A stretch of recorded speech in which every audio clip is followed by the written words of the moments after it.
欢迎持续锁定新闻大白话，我是黄韵晨。首先来为您介绍这一节国际话题的来宾，第一位是我们的耶鲁政治学博士郭正亮，大家平安，以及前空军副司令张云挺将军。主持人好，大家好。还有时事评论员胡文琪。运晨好，大家好。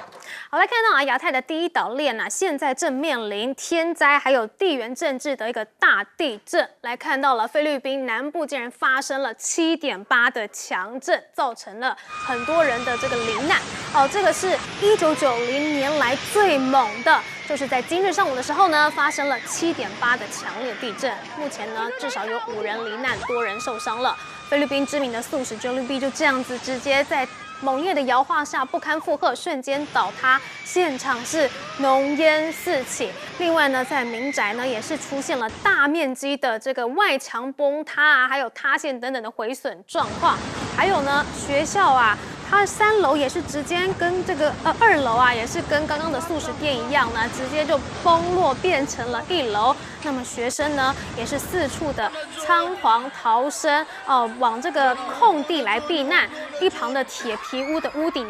更是直接移平了。可以看到他们都已经这个坐在地上了，这个摇晃还是非常的剧烈，铁皮就直接这样子应声倒塌了。而且菲律宾的强震甚至呢也掀起了海啸危机包括日本气象厅呢，也是针对了沿海地带发布了海啸注意报截至当地时间的中午12点，一共有这个是百千万10万18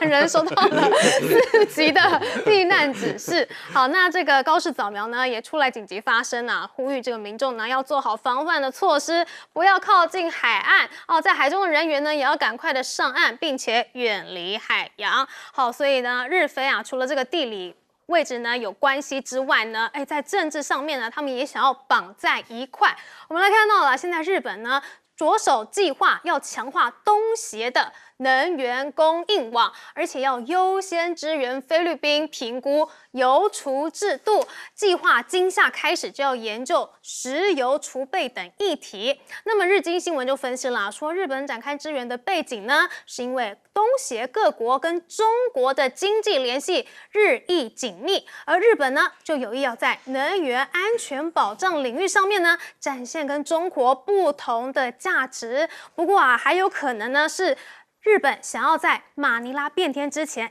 赶快先谈定一些事情吗？我们来看到日菲日前呢是升级为了全面战略伙伴关系，那双方呢也启动了专属经济域大陆棚海洋边界划定谈判。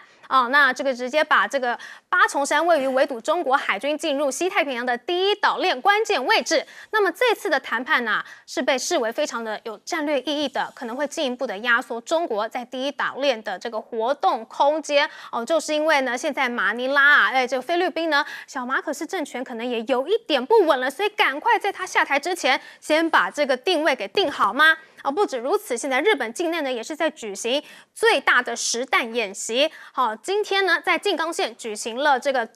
富士综合火力演习。今年3月日本呢在该地驻藏的长程飞弹25式高速滑空弹发射器呢，也是一样首度公开了。不过呢，对于这个日菲的结盟，中国也准备好了。我们来看到了，现在共军对台第一线的第73级团军也换装红旗 F-16飞弹了。这个 F-16飞弹的射程呢，是可以跟美军的爱国者 PAC-2 相当，是可以射到台湾本岛的好，而且它的电子战还有反导能力呢，也是接近了爱国者 PAC-3 的水准。拦截的射程提升至160公里，拦截高度可以到这个25公里的高空所以它的这个性能简直就是跟美军相当了。另外呢，来看到这个辽宁舰，现在卫星是欧洲的卫星呢，也拍摄到了这个在吕宋岛以东的海域呢，辽宁舰的清新影像被拍到了，但是呢，它没有办法拍到辽宁舰编队全部的护舰船只，这说明了什么呢？可能是他们的编队采取了一个分散部署的战术姿态这就说明了辽宁舰编队在执行一次历时较长的远海部署任务不是像以前那样子要穿越一下宫古海峡就折返的这种短途能力这意味着他们的远洋部署能力呢越来越成熟了。好，而且呢，我们来看到之前通过这个西沙群岛的荷兰舰队，它之前通过了之后呢，中国也是大动作的驱离甚至说我们使用了电子干扰，结果呢，这个电子干扰据说是对方的通讯路线数据还有雷达系统直接掐入瞎子、聋子的状态，这个呢会让舰上的人员处于一个极度恐怖的状态。好，所以显然对于这个西方的进逼，甚至是日菲的结盟，中国也已经做好了准备吗？我们请教亮哥。这个日本跟菲律宾的贸易额大概是220亿，中国跟菲律宾的贸易额是716亿，其实落差还是蛮大的啦那主要是因为菲律宾出口到中国是193亿出口到日本是102亿，其实也有点距离了。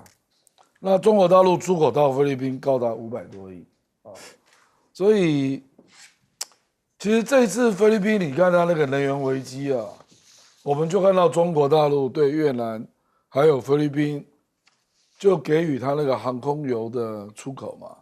中国大陆本来是管制出口，后来决定放，不然越南跟菲律宾说有一些飞机都飞不起来了，没有航空油所以我不知道日本能够提供它什么协助了，我真的不知道日本的战备用油就3个月，而且日本坦白讲，它有很多的资源，它的储备额都有相当大的数量可是都是为了日本本身那这个我觉得日本跟菲律宾发展关系跟中国不一样的地方就是军事了，就是日本现在在方方面面嘛，包括军事情报，包括 RAA 人员准入都跟菲律宾签了一连串的军事条约还有出口武器，然后还包括这个有一些武器过期的，他就送给菲律宾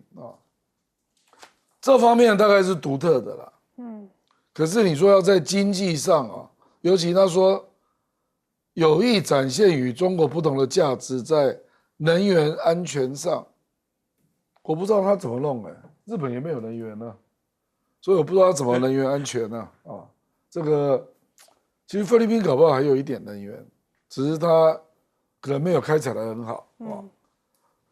那当然菲律宾它的储备是不够的啦，它储备非常的低啦，所以这次立刻就碰到困境日本能够帮他的也许是帮他建立储油槽啦帮他新建可大家不要忘了日本新建的价格一定是亚洲最贵的，因为日本的人均 GDP 多少钱这也是，所以我不知道我觉得这次我们是看到日菲在划分这个我们台湾的东海域嘛那我觉得这个是日本主动的啦，不是菲律宾因为对菲律宾好处有限，因为巴丹岛往上跟台湾接近的地方只有一点点，你不要忘记日本有一个冲之鸟冲之鸟那个在屏东台东的很外面的外海，所以日本是计算的啦，就是冲之鸟不是岛嘛没有人承认它是岛，连菲律宾在2008年都否认它是岛，所以日本呢就在军事上给予菲律宾很大的协助，那希望来换得这一个海域的划界嘛，那这个就建立全世界第一个例子，公开承认冲之鸟是岛，我觉得这个是日本人的算计那坦白说5月28号开会之前，我觉得台湾跟大陆都知道，因为南华早报登说台湾寻求能够参加，被日本拒绝。那中国大陆当然不可能承认冲之鸟是岛嘛，日本可以增加多少海域面积？43万平方公里，你去想一想。所以中国大陆当然不可能接受嘛，所以我觉得这是一个很特殊的事件不然照理讲，这个海域日本人早就想化了啊，可是没有一个国家愿意跟他谈呢啊，所以我是觉得日菲的合作，未来恐怕值得注意，主要还是有关那个相关矿产能源的采取啦。那日本可以协助啊，可是真的在贸易上啊，我觉得日本的东西广义讲还是比较贵了，因为它人均很高嘛，所以在亚洲地区啊，能够让菲律宾觉得合作上可以得到很大的利益啊，我坦白讲还是中国啦，可是小马可是搞翻了嘛，这没有办法。所以日本这样子的豪赌，真的能够把这个菲律宾紧紧抓牢吗？请教张将军。日本他在演习的时候展示这个254的，我们叫做高超音速的滑翔弹，应该它是滑翔，或者可以在大气层边这个高速滑翔，大概它的是算在5倍音速以上，而且它会变轨。那日本应该来讲，它平常的时候在演习的时候，以前最新型出来的，它原则上不要用于演习。那它现在刚出来的，它就开始应用于演习了。而且这个是高速滑翔弹呢，是属于攻击的武器。那以前的时候，日本它都是守势防卫来拦截，那现在的话展示是攻击的，这个有点类似比美国的战斧巡弋飞弹打低空，它是属于在高空不一样，它来搭配，像美国买战斧自己去发展高空的攻势的这方面的武器装备，那在演习来做应用，表示说日本在这个军事上的这方面的作为跟他的野心，可以看他就要展现出来，日本跟以前是不一样的，以前是专守防卫，现在攻守一体，可能也走上攻势上的作为，所以这一次在演习之中就来做验证，复式演习来做验证。那中国大陆呢，这一个红旗16F 啊，这个是类似，就是我们讲到的，这是中程的这个反导系统，专门是打这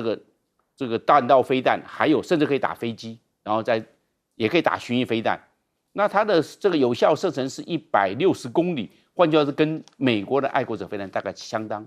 它的射高到18000公尺，那也大概跟爱国者飞弹相当。它是末端拦截，那末端拦截的话，到最后阶段，所以前面的话，它可以拿其他的系统来做拦截，然后末端交给红旗16，还有红旗9，还有红旗7，已经到最后面了。到最后面那个只是到20公里到40公里的这种作战半径的话，那就交给红旗7跟红旗9来做最后的。所以还是有这一层，它只是把红旗16向外做延伸，然后变成这个3层的拦截，然后把这些反导或者是飞机来做有效的摧毁。那我们现在来看日本跟菲律宾这方面的合作，不管从军事面、从经济面或从政治面呢，都在全部的推展。那从军事面，今年2026的这个美国跟菲律宾的肩并肩也是日本正式派这个自卫队参加到吕宋岛去参加，这个是军事的层面。那在政治的层面呢，现在这一个在东海划界，日本跟菲律宾呢，把这个专属区域经济区啊，把台湾都划进去了，压缩到我们的渔权，压缩的台湾的专属经济海域都压缩到了，这政治层面的，你看他们多管并进。那在军事层面，不要忘了，日本这些太除的这些，尤其是海军这个舰艇啊，有的是半买半送给菲律宾，有的直接送给菲律宾了，所以来强化菲律宾的武装。毕竟菲律宾的国防预算非常少，每一年也只不过54亿美元，太单薄了，要靠日本来支援。好，你穷，让日本来给，是这个样。所以在军事方面还有政治方面，那经济方面呢？现在日本自己是不产油的，85%能源全部是进口。那现在还帮菲律宾这个战备储油来支援菲律宾，所以这是已经到了经济层面。所以从军事、政治、经济层面呢，日本跟菲律宾呢两个密切的互动，将来还会更进一步。所以真的可以看得出来，日本对菲律宾非常的积极啊。请教文琦哥。我应该这样讲啊，先从这个地震啊，我觉得就天地不仁，以万物为刍狗。我们当然是哀悼这些逝者已矣的这个地球村同胞，当然也更值得我们大家好好想一想我们那些老旧房屋的一些改建。不过回过头来，我们来看国际政治新闻的话，我觉得看到日本好像说哇，他大喇喇说要所谓的最优先支援就是菲律宾这些啊。我坦白讲，如果用台湾话，那叫做放屁安高薪嘛，有点口惠而实不至。我必须讲。当你看到所谓的与中国不同的价值，我跟运神讲，你有没有觉得又有一点沈博阳体那种废话体？你刚才跟我讲生态系，因为我们清清楚楚的知道，日本确实自己本身车价的不高啊，它本身就是一个大量人员的进口国，否则如果他真心的要去帮菲律宾的话，我坦白讲，也许蔡英文的战略石油储存厂的史瓦蒂尼或许是一个范例，因为你如果回去看这个新闻哦，感觉上他好像真的要帮。这个菲律宾，可是当我去 Google 了这个整个完整的新闻的时候 ，JICA 它是外务省的一个单位，它基本上不是提供石油给，就是万一你菲律宾欠，我就提供你什么石油啦、航空油，不是，它是说我帮你做先期的调查，你的油的设施怎么样，基本上就是纸上作业。如果你知道菲律宾一想，哇，原来你搞的是这些，所以我觉得这为什么我会说是口惠而实不至，这就是真正的原因，因为那是玩假的，只是先期的一个作业。第二个，你看到所谓的第一岛链，当然我很不想要再讲这些，这是一个过往我们说冷战时期，套句蔡英文讲的时空环境不同，你到现在以中国大陆实际军力的这种所谓跨代式的一个进步，不管是所谓的宫古海峡、金青海峡这等等，基本上它早就跨过了。所以这个我觉得你的战略的目的，你要先搞清楚自己的能力。至于我们回过头看到说他要帮菲律宾，我坦白讲，我还是要奉劝一下我们的这个高市长们，我请导播 take 一下啦。当然，我承认他很认真啦，所以他一直希望能够恢复所谓自由开放印太，也就是我们讲安倍晋三10周年，他也是在执行所谓岸田文雄的这亚洲所谓的 Power Asia 这个能源计划，他确实很用心。可是我觉得他全部在玩一个小花招，就是说他也没有注意到，其实菲律宾这个国家，我必须讲，如果我讲比较不好听一点，是一个机会主义者，一个杜特地啊，一个所谓的小马可仕，所以他们在反中挺中，其实是一直在摇摆的，每换一届就不一样。所以我觉得日本人似乎也没有搞清楚，其实菲律宾要的跟他能提供的是两码子事。因此，当我再回过头再看到所谓的刚刚将军讲的254，坦白讲。它当然是很进步，是一个攻势型的武器，所以我们讲说，不管是在所谓的甚至所谓滑翔有到攻击也可以到3000公里，但是我为什么它这一次没有实弹演射？是马是驴，66就知道这种东西还是必须经过实际的验证。至于我们讲的红旗16，我们之前已经讲过了，红旗16基本上弥补之前红旗7的近程防空，红旗9的所谓的中远程，所以它的进步，我觉得我们要去学习。可是今天对我们台湾来讲，一个最重要的，我觉得是一个在这个所谓荷兰潜舰又聋又哑，它让你的雷达秒不到，你的通讯中断。那为什么我说这个值得大家注意？这是南华早报第一次首度公开，其实他之前在做，但是他第一次说我主动的用电子反制。所以换言之，接下来对于这种所谓侵犯中国大陆沿海、近海的所有的其他的国家，我觉得这是一个里程碑。好，我们看完这个亚洲的局势，现在来看到中东。现在中东的停火已经完全的告吹了吗？因为伊朗呢，因为黎巴嫩贝鲁特遭遇袭击了之后呢，也对以色列来发射飞弹进行报复。这个是美伊4月停火以来，今天首度以色列的空袭警报大作。那么以色列的军方呢，也去致力拦截来自伊朗的大批飞弹。好，除了以色列之外呢，像是伊朗伊拉克还有叙利亚，通通都关闭领空，让这个紧张的情势是急速的升温。而我们也看到了伊朗的革命卫队呢，也发布了最新影片，来对以色列发射飞弹的画面纷纷释出了。好，这个是伊朗向以色列发射了多轮的飞弹，要来回应什么？回应以军呢升级对黎巴嫩的军事行动。而至于卡在中间的这个约旦呢，他们也是要求这个美国的国务院通报说有飞弹、无人机或是火箭已经进入领空了，所以呢，美驻约旦使馆呢也要求大家就地避难哦，所以看起来呢，局势是急速的升温的。而且呢，伊朗现在呢也正在把商用飞机从德黑兰机场都转到全国的其他机场，这很有可能呢，就是认为以色列会反攻了，所以他们赶快来进行一些防范。那以色列真的要反攻了吗？我们来看到川普出来了，他警告纳坦雅胡说：“你不要轻举妄动哦。”这个是川普在接受专访的时候展现得很强势。他说啊，针对华府跟伊朗可能要达成的任何协议，纳坦雅胡都别无选择，只能乖乖接受，还说是我说了算。结果呢，以色列当然忍不住啊，伊朗都打来了，我们的防空警报都大响了，他就在深夜的时候又去空袭了伊朗的中西部。这个是以色列的国防军证实的，说对伊朗的中部还有西部地区来发动空袭。那么首都德黑兰也传出了巨大的爆炸声响。但是刚刚川普是怎么说的？川普说他在这个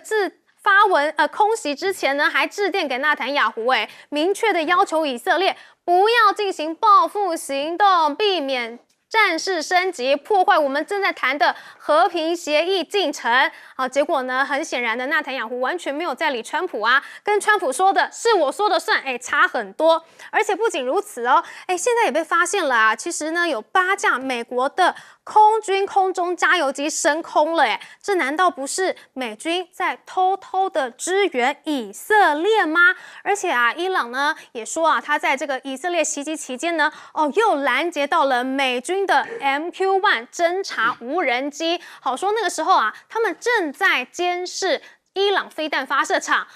所以这到底是美国的双面手法吗？一边叫他不要动，但是一边又偷偷的支援以军吗？但是很显然现在比较急着停火的、下台阶的还是川普。现在川普甚至提出了说他不介意跟伊朗的最高领袖穆杰塔巴来进行会面。结果呢，人家有要见你吗？穆杰塔巴的这个军事顾问就说会面是不可能的。川普在赢得伊朗信任的方面呢做得不够，那这也是为什么谈判陷入僵局的原因。但是刚刚说到了嘛，川普应该是比伊朗还要急啊，因为他接下来就有什么期中选举了。那么就连过去长期不愿公开违逆川普的共和党议员呢，近期也都在战争的议题上面接连的与白宫切割，显示呢，共和党内部对于川普的议程的服从度都出现了松动，而且川普压力山大到在这个接受专访的时候，直接跟主持人杠上。这个是川普在 NBC 会晤新闻界的专访之中呢，跟主持人因为一些敏感的问题发出了一些羞辱，然后甚至呢是出言辱骂，然后最后呢是提前结束专访，起身离席所以川普的愤然离席，似乎也是证明了他的这个强人的这个形象呢，威信呢已经荡然无存了吗？我们来请教亮哥。川普最近几乎都是每日一骂表示所有的事情都不顺心事实上，最近国会不是有个表决吗？就共和党跑了4票，215票通过嘛。就是川普如果要发动对伊朗的下一波战争，要先跟国会告知所以坦白说，他现在已经捆手捆脚了啦。所以他现在对伊朗的战争都只能够做什么？做自卫还击就被打，然后他回手打一下。可是稍微具规模的攻击行动，国会已经把他捆住了那我觉得他要管以色列根本是天方夜谭可是以色列如果不是用飞弹攻击而是用战机攻击，这个美国没有帮助，实在不太可能。因为以色列飞不到伊朗1200公里你可以没有空中加油机协助吗？你可以没有雷达站协助吗？所以具体要看以色列是怎么打伊朗的。如果中西部它是用飞弹，那大概可以理解。可是以色列这种长程飞弹不多，所以打得有限那如果他是用飞机攻击，那美国没有帮忙，没有人相信没有人相信我觉得纳坦雅胡有他自己的利益啦。因为纳坦雅胡目前如果改选一定输的啦。目前大概只能够拿到50席左右。以色列的国会是120席啊，10月就要改选啊，所以纳坦雅胡目前有一个很私人的利益啊，就是不要让战争结束，而甚至要让战争扩大。所以以色列的军队直接打到黎巴嫩的利塔尼河，1978年来这个都是口号，结果现在实现了。他直接打到利塔尼河。以色列本来只有占领黎巴嫩南部的缓冲区啊，这个面积差多少你知道吧？差7到10倍啊！而且利塔尼河是黎巴嫩最重要的河流，以色列是打算不走了吗？那个河水要拿去用吗？我跟你讲，这个东西伊朗绝对不能接受，所以我认为如果以色列不从利塔尼河撤军回到原来的黎南的缓冲区这个战争很难结束了。这等于是新的变数。那川普能够处理吗？我严重怀疑，没有办法处理，因为纳坦雅胡显然就是希望真主党去打以色列啊，这样就可以让这个战争可以不断进行，甚至选举都可以再延后。所以川普你现在碰到的纳坦雅胡，根本就在计算自己的政治利益，还有政权的利益了。所以你美国用训令的方式有什么用？我就不相信你拿得出办法。如果摩萨德掌握了爱泼斯坦的档案呢？到时候不知道谁丑了。所以这样的情况之下，美以同盟已经决裂了吗？请教张将军。那现在美国的 MQ-1 现在跑出来了 ，MQ-1 在美国已经算很久没有听到了，已经好像退休了吧？都用 MQ-9B 死神无人机啊。那死神无人机在这次伊朗战争，还有前面的在这个也门的胡塞组织在红海的，总共加起来被这个也门胡塞组织还伊朗总共打下了将近30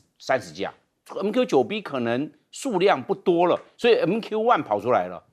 那 MQ-1 很容易被击落，因为 MQ-1 它的巡航速度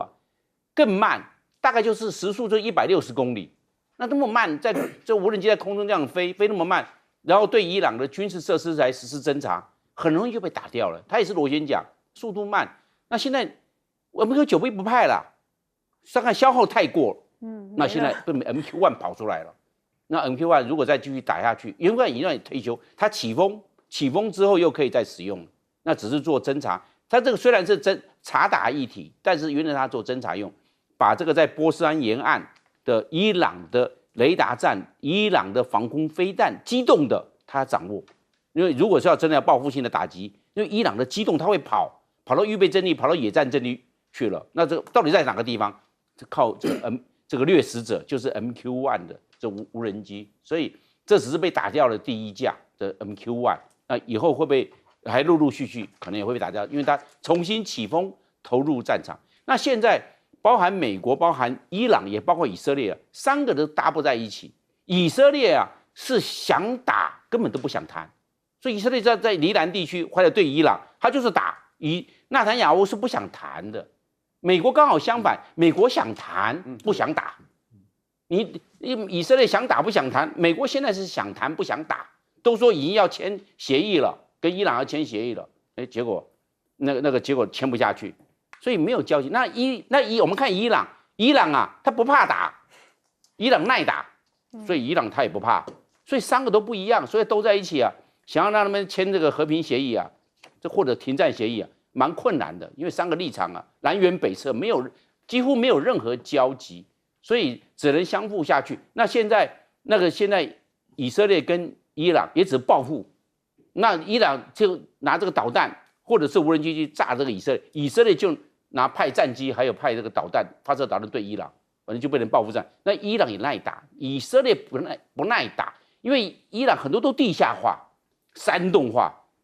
要炸到这个表面的这些基阵地的话，这些阵地，问题它会跑。那真正炸到了，有的时候是假目标，是伪装的，是我们讲到的，它可能是一种隐蔽、掩蔽的、分散的，所以以色列的这些的禽兽作为要非常的积极，要不然伊朗它的战损有限，因为它是机动的。那现在那美国跟伊朗呢，那就变成这个零星的冲突。那个只要是美国炸到了伊朗的，不管它岛屿也好，这哈尔克岛的设施，或者是这些关通系统雷达站，伊朗也做报复。而且伊朗是有节制、有限制的报复，不是无限的大规模报复，伊朗也不会。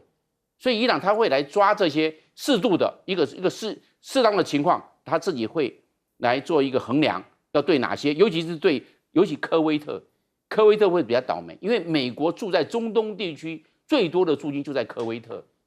超过15000人了。那换句话说，有很多美军的飞机起飞的也从科威特的这个军用机场起飞。所以科威特是重点，其他在阿曼也好，或者是在卡达，那次之，阿联酋也要次之，因为这不是美军的主要基地，所以这样来看的话，想要达成这个美国跟伊朗达成这方面的协议，或者要伊朗放弃这个浓缩铀做或核武的研发，我认为困难度蛮高的。最重要的，三方都没有任何交集。没错，现在美国跟伊朗算是小打小闹，但是以色列就打得非常认真了，而且这样看起来呢，以色列跟伊朗都完全没有要理川普的意思哦。我们请教文琦哥。我觉得我们一直在谈这个所谓的美伊战争，我必须讲哦，伊朗的最近到今天为止的表现实在令我有点惊艳我当然不能说百足之虫死而不僵，但是从美国川普一直讲说已经把所有大部分9成8、9成5的军力都废掉了，你看伊朗还是能够持续的出手，很显然他们的战略判断是失准的，所以我说我对于这个伊朗的这个战略的能力包含他们现在弄的恐怖平衡，包含到现在竟然都还能够打下所谓的 MQ-1，我觉得伊朗的战力确实令我们惊艳。但是回过头来讲，当我看到了这个川普说他要求这个纳坦雅胡全部由我做主，我说了算，我开始怀疑，我跟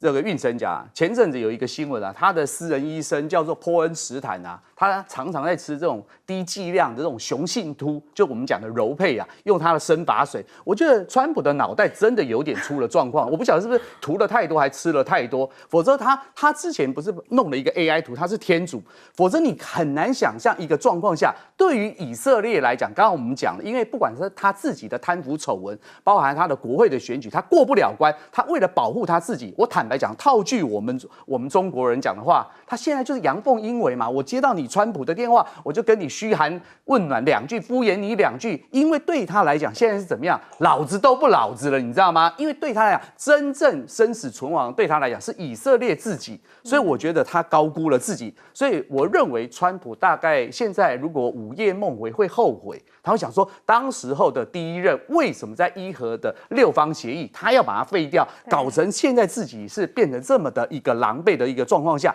因此我们回过头来看，他说现在是不是有没有可能希望能够跟穆杰塔巴能够见面？你到底在讲些什么？对穆杰塔巴来讲，他怎么可能现在在可预见的未来都没有见面的可能？因为不管是美国的情搜、以色列摩萨德的一个能力，记不记得有时候他们从你发言背后的那个所谓的岩石的纹路都可以找得到你。穆杰塔巴在不管他现在受伤的状况、复原的状况如何的状况下，怎么可能他会现在跟你美国谈？如果我出来，我跟你讲，也许我们那个程咬金的以色列又跳出来，又先把他给炸死。所以对于穆杰塔巴，他不可能再去犯这个所谓的致命的错误。至于我们看到川普目前的一个状况，我必须讲。包含我们看到刚刚亮哥讲的，不管是他们的共和党议员的倒戈，一个指标性的人物，连他之前的第一任的副手这个彭斯副总统，其实最近也跳出来反对我们川普，所以我觉得川普的这些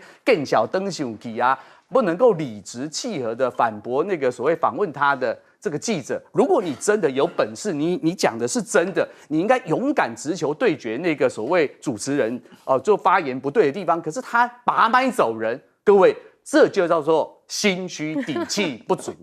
好，所以现在美以同盟看似吹了，那么现在中朝铁杆呢，正在越来越紧密哦。习近平呢，今天上午呢，访问自北京启程，中午呢抵达了朝鲜、北韩，要展开7年来首次对北韩的国事访问。那我们也可以看到啦，现场呢，北韩的国旗还有中国的5星旗飘扬，画面也拍摄到了北韩护卫队骑着白色摩托车，以及这个北韩军方仪队的画面。哦，那我们也可以看到呢，金正恩夫妇呢就在机场亲自迎接习近平。好，但是这个画面释出了呢，都只有拍到金正恩夫妇啦，是没有拍到习近平的啊。但是呢，习近平此次的陪同出访人员有谁呢？还包括了习近平的夫人彭丽媛，还有中共中央政治局常委、中央办公厅主任蔡奇，以及中共中央政治局委员、外交部长王毅等人的。好，那么在习近平抵达平壤展开访问行前发文的时候呢，还特别去指责美日。那么韩媒就说了，这是要暗停北韩去强化核武。好，这个是北韩的劳动新闻啊，刊登题为“继往开来”的文章啊，说呢，这个习近平啊，在文中呢强调啊，要跟北韩来进行战略沟通与合作，愿共同推动全球的多极化。那另外呢，中国、俄罗斯还有朝鲜这3个国家的同盟态势越来越显著了，因为我们知道5月中的时候呢，俄罗斯总统普丁才去访中嘛，在北京峰会的时候呢，双方呢是签署了1.8万字的联合声明，文件有2项内容指向了朝鲜半岛。那么这一次的平壤之约呢，就可以承担了中俄联合声明从纸面共识转化为3方行动的一个角色。好，那现在呢来看到了，不让中国有什么机会更加的扩大，美国也有动作了。美国现在想要干什么呢？想要去买下这个英属的一个战略群岛。好，那现在呢，这个美国跟英国啊，正在为印度洋上面的英属查戈斯群岛的主权问题闹僵。因为白宫计划要收购这个群岛，此举呢，可能就会使英国首相施凯尔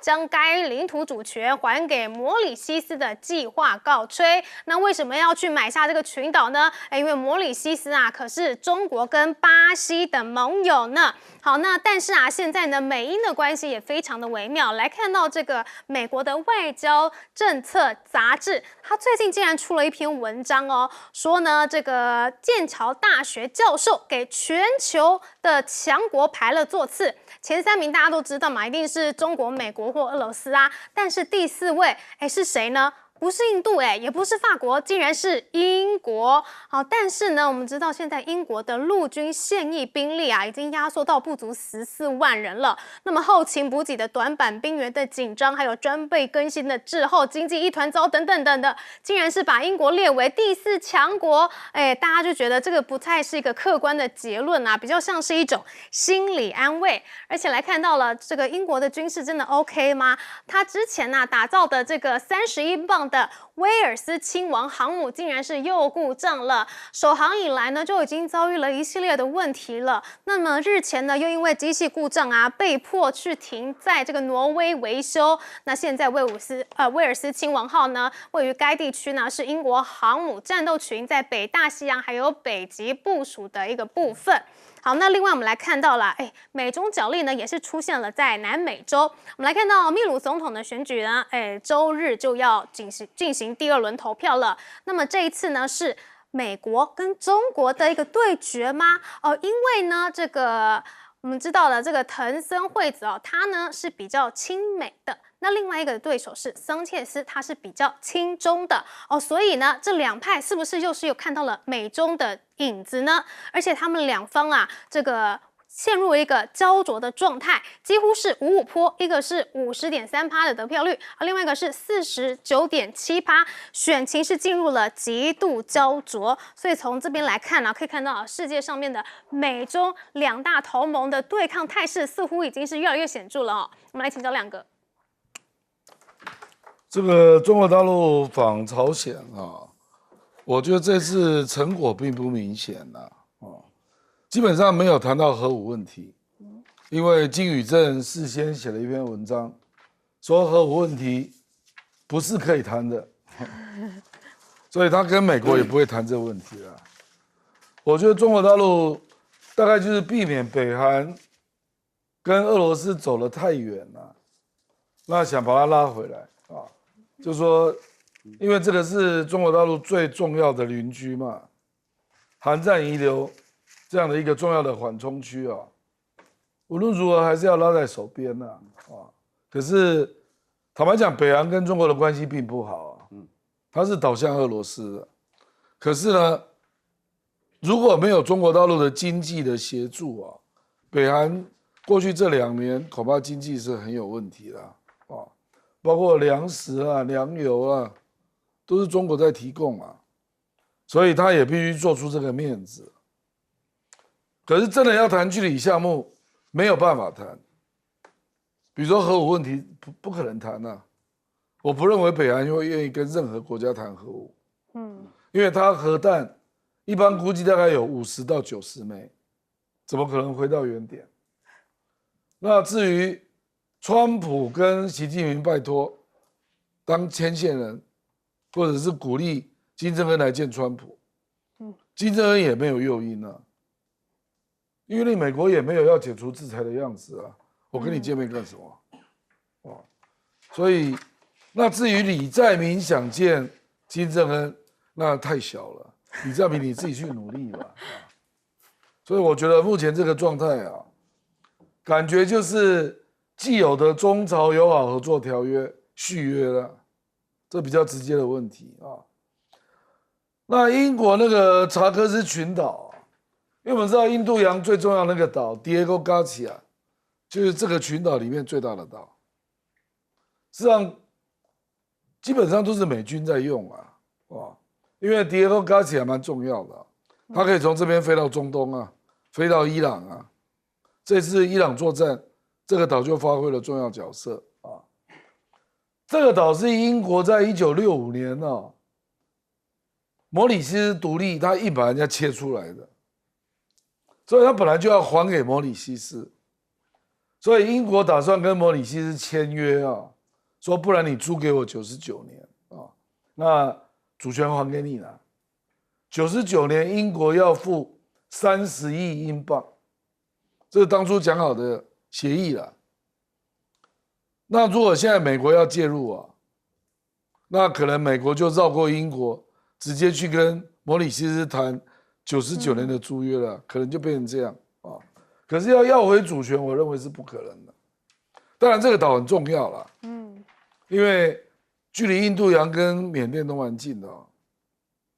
距离摩里西斯反而比较远啊。可是历史上就是人家的地盘啊，所以我是觉得美国想要抢占主权，我认为做不到了，可是签租约、长约，这个倒有可能。对，花钱这件事情，美国就是做得到了。好，我们休息一下，广告之后马上回来。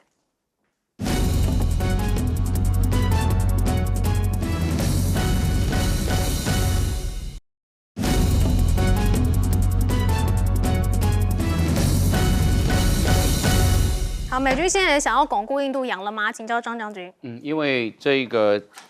查戈斯群岛里面的最重要的那个大岛就是迪亚哥加西亚，所以大家对迪亚哥加西亚比较熟悉。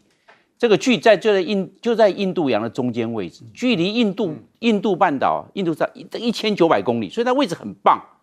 那这个东边的话，那个距离澳洲、印尼还远呢；那西边的话到非洲也很远，它刚好位置刚好在印度洋中间。这个位置，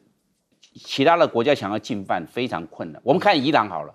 这个迪亚哥加的距离伊朗啊3800公里，伊朗的所有的飞弹都打不到，所以它很安全啊。但是它可以这个地方 B1 轰炸机、B2 轰炸机一起飞就可以打得到，对，它很安全，你还难攻呢。但是它容易攻击别人，别人攻击它很难，它很容易攻击别人，所以这个战略位置，那美国看到了这一个地方，这个整个查戈斯群岛这个总共是56平方公里。迪亚哥加西亚这个岛32平方公里，都还蛮大的。你不要以为它是个整个岛礁、整个珊瑚礁，不是哦，它的岛是蛮大的哦。尤其是迪亚哥加西亚这个主岛，就占了一半，32平方公里，所以他看他这个机场的跑道那么大，停轰炸机可以停很多，还包括可以停空中加油机，可以停空中运营机。所以这个方面的话，这是个战略位置。川普是看到了，川普看到要怎么样去下手，他只要是好的东西，他就想下手。然后另外一个，我们来看呢，这世界的3大军事强国，美国、俄罗斯、中国大陆都不一样，他们所谓军力强大，美国是以战养战。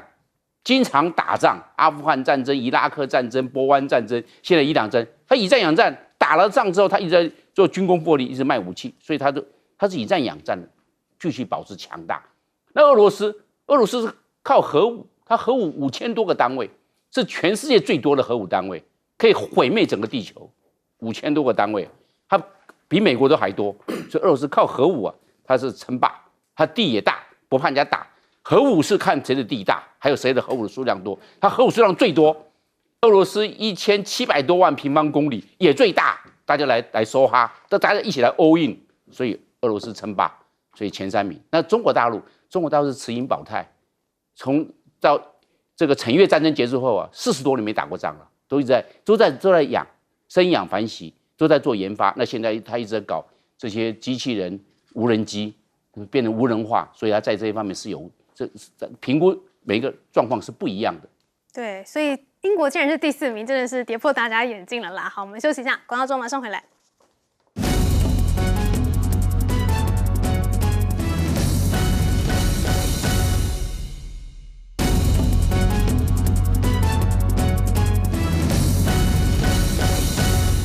习近平访问北韩，双方会谈什么呢？请教文琦哥。我觉得这个东西要放在国际政治的大架构啦。我觉得你看习近平的一些国际政治的处理的手法，你不得不称赞他啦。一方面，当然我觉得刚刚亮哥其实有提到，因为之前因为核武的问题，其实北韩跟中国大陆确实是有小小的不愉快，所以他后来直接派兵到俄罗斯以后，取得了大量的一个技术，所以对于中国大陆来讲，这个小老弟卧榻之侧，基本上还是要安抚。这个部分我觉得，而且更何况在看到日本，包含我们看到最近的菲律宾的这件事情，日本的新型的帝国主义、军国主义的复活的这个态势，坦白讲，如果跟北韩能够有一个合作的空间，相对的是可以制衡所谓的这个日本跟菲律宾，所以我觉得这是一石多鸟。所以习近平人家是有在用头脑，但是我觉得提醒大家，各位去看一下他们的阅兵的这个策略，还有他们那个整齐的仪式。我要跟运神讲。记不记得我们的赖清德总统到史瓦帝尼那个阅兵的那个画面？你去看一下他们那个拿枪的高度，其实我讲不比不伤害，一比其实你会很难过。其实刚刚亮哥有稍微提到那个我们的那个日菲，我为什么说要讲一下？最后台湾方面为了解套，他是说没有，我们没有被日本拒绝，因为我们连去要求都没有要求。嘿，公开还就为了圆一个谎，会更糟糕。可是今天你看到了中国大陆到北韩，我先姑且不论中国大陆人家大国崛起的那个志气，所谓的4大倡议啊、文明倡议，我觉得对于台湾来讲，其实有一个可以学习的部分。中国大陆也要学习的部分，就是北韩为什么在自己最近他的宪法规定，他不跟南韩统一了？我觉得这个是给中国大陆对于所谓的中华民国，我觉得一个应对进退的一个非常好的模式，也不要一直想说北风跟太阳，不要老是来硬的，这是我对于中国大陆寄予的一个状况。至于我们看到的所谓要收购这个迪亚哥岛，我还是想啊。是普天之下莫非王土吗？你很难想象一个美国这么没有安全感，非得搞到这样。套句琉球，他可以用行政管辖权，还用买的吗？对于川普的个性，我够挨背吗？我是在保护你们，所以我觉得这件事情，我看到了美国国势的衰弱，